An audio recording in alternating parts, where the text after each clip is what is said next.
One rank one pension के आंदोलन को 100 दिन से ज़्यादा हो चुके हैं और अभी भी सरकार की तरफ से सैनिकों से कोई बातचीत नहीं की है। सरकार ने कोई डेलीगेशन नहीं भेजा है। उसी पर आज बात करेंगे हम नंदा भाई राजपूत से कि क्यों देरी हो रही है और क्या लगता है और कैसे सरकार से बात की जा सकती है, कैसे झुकाया जा सकता है। देखिए, वन रैंक वन पेंशन की जो बात थी जी, ये वही सरकार है जो ढिंढोरा पीटती थी कि वन रैंक वन पेंशन हम देंगे। ठीक है, इन्होंने जो पेंशन खाने का काम किया।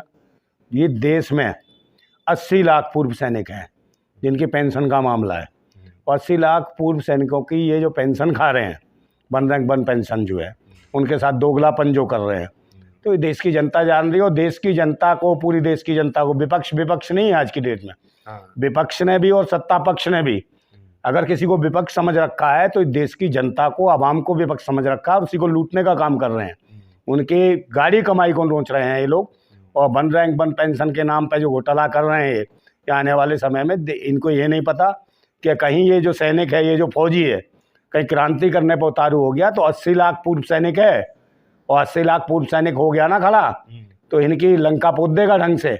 इसलिए ईमानदारी से सरकार देखे, इनकी ओर ध्यान दे, इन फौजियों की तरफ, क्योंकि इन्होंने देश की सेवा की है और देश की सेवा की है तो ये कुछ भी कर सकते हैं अपने देश के लिए, अपने अधिकारों के लिए, समझे नहीं। और आप लोग पता नहीं कहाँ से आगे पाखंडी लोग हैं, ये सोचते हैं तानाशाही से देश की हुकूमत पे हम कब्जा कर लेंगे। ईवीएम के माध्यम से बैठे हैं, बैलेट पेपर से चुनाव कराएं तो इनकी औकात दिख जाए, ये एक दिन नहीं रह पाएंगे। लेकिन सरकार की जब कांग्रेस थी, लगातार जो है सैनिक मांग कर रहे थे, कांग्रेस ने नहीं दिया। मोदी जी जैसे ही आए उन्होंने वादा किया और दे दिया। कहाँ दिया? किसी ने नहीं दिया। कांग्रेस की सरकार ने कौन सा दिया? ये भी नौटंकी है। कांग्रेस ने नहीं दिया। देखिए, कांग्रेस और बीजेपी एक ही है, समझे ना, एक ही सिक्के के दो पहलू हैं। एक वादा करती, इसने तो ये वादा वाली सरकार है। घोषणा पत्र इसने दुनिया भर के छापे, ये घोषणा करने वाली सरकार है। इन्हें नीचे जमीनी कोई काम नहीं किया, घोषणाएं ऐसी ऐसी करी, कुछ भी कोई ऐसा काम नहीं किया। उन्होंने कहा महंगाई कम करेंगे, लेकिन महंगाई अपनी चरम सीमा पे, 350 का सिलेंडर था, उस पर आय तौबा मचाते थे। यही स्मृति ईरानी वीरांगना बन के सिलेंडर पे बैठ जाती थी। अब पता नहीं कौन से उसमें घुस गई है, किसी को भाम है मोदी जी के।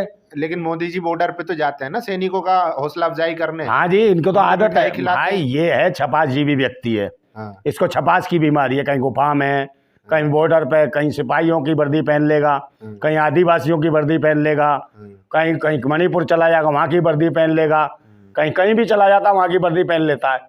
मगर देश की एक कौम को इंतजार है मोदी जी का, वो चाहते हैं कि हमारे भी कार्यक्रमों में आए। वो है किन्नर कौम, वहाँ की भी वर्दी पहने एक बार। हम चाहते हैं देश वालों को असली पता चले कि मानसिक रूप से जो इनकी नपुंसकता दिखाती है देश की तरक्की के माध्यम से, कि देश की कोई तरक्की नहीं है। आप देख लीजिए संसद भवन का क्या मजाक बनाया। संसद भवन की शक्ल देख लीजिए, उसका डिजाइन देख लीजिए, ऐसे लगता है जैसे ताबूत घोटाला हुआ था, ताबूत की तरह बना दिया। मुझे लगता है पूरे देश को ताबूत में लगा देंगे ये पाखंडी लोग। अब उसके डिजाइन से भी दिक्कत, बिल्कुल डिजाइन ही ऐसा बनाया पाखंडियों ने। आप धर्म मजहब से जोड़ के नौटंकियां दिखा रहे हैं देश को। तरक्की कहाँ है देश की? तरक्की कहीं नहीं है। बेरोजगारी कितनी है, महंगाई कितनी है, भ्रष्टाचार कितना है, और बलात्कार तो इनके, जैसे ये समझो बलात्कार तो इनकी तरक्की का एक बहुत बड़ा निशाना है। या अय्यास लोग बैठे हैं इनकी सरकार और सत्ता में। अभी कुछ दिन पहले ही हुआ, 2-4 दिन पहले की बात है। वो कौन है इनका? एक था वो भारतीय जनता पार्टी का चिल्लर खटमल, पता नहीं कौन है वो, किस महिला को जो फिल्म हीरोइन बनाना चाह रहा था, हिंदू सेना की उसे अध्यक्ष बना दिया दिल्ली की। वो तो कह रहे हैं कि और मेरे खिलाफ साजिश है। अरे भाई, यूपी सदन में ले गए उसको, महिला को, मीनाक्षी कपूर नाम की लड़की थी, और उसको हिंदू सेना की अध्यक्ष बना दिया दिल्ली की, और उसका यौन शोषण किया। समझे, कमरा नंबर 122 में आज भी सील पड़ा है। वो चाणकपुरी थाने की पुलिस ने उसकी कंप्लेंट करी है, FIR दर्ज की है। फिर समझे, ये तो इनके काम है। इनके चिल्लर खटमल भी यूपी भवन में जाके एंजॉय कर रहे हैं। तो ये क्या है? इससे क्या है? बलात्कार करेंगे साले। समझे, ये सरकार नहीं, ये सरकार निकम्मी है। वो तो कह रहे हैं कि मेरे ऊपर जो फंसाया जा रहा है, मैं लगातार आवाज उठाता हूँ ना गो तस्करी के खिलाफ, लव जिहाद के खिलाफ, इसलिए मुझे फंसाया गया है। बाकी कह रहे हैं कि बाबा जी के जो यूपी भवन में ऐसी हरकत हो सकती है क्या? कौन कौन कह रहा फंसाया जा रहा है? वही महाराणा प्रताप का जो अरे भाई, वो तो पाखंडी है। वो सब पाखंडी है, नौटंकीबाज हैं। इस सरकार की आड़ में जितने भी ढोंगी पाखंडी हैं, सब अय्याशी कर रहे हैं। जब भाई एक बात बताओ, जो सांसद नहीं छोड़ रहे हैं, महिला खिलाड़ियों को नहीं, वो भी पहलवानों का यौन शोषण कर रहे हैं, पहलवानों के साथ बलात्कार कर रहे हैं। पास्को जैसे इनके ऊपर धाराएं लगी हैं, उसके बाद आजाद घूम रहे हैं और जिस संसद भवन का जिसका उद्घाटन होता है, तो ये ऐसा भी है कि याद रहेगा, याददाश्त रहेगी कि संसद भवन का ये उद्घाटन कर रहे थे प्रधानमंत्री, जबकि राष्ट्रपति को उद्घाटन करना चाहिए था उसका।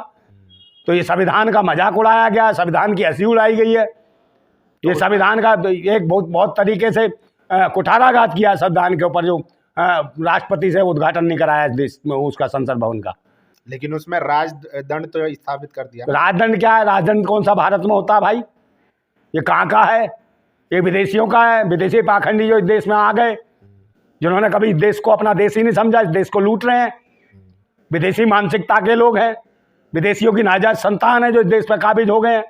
यही राजदंड ला रहे हैं। राजदंड का मतलब क्या है? ये कोई राजतंत्र थोड़ी है, लोकतंत्र है।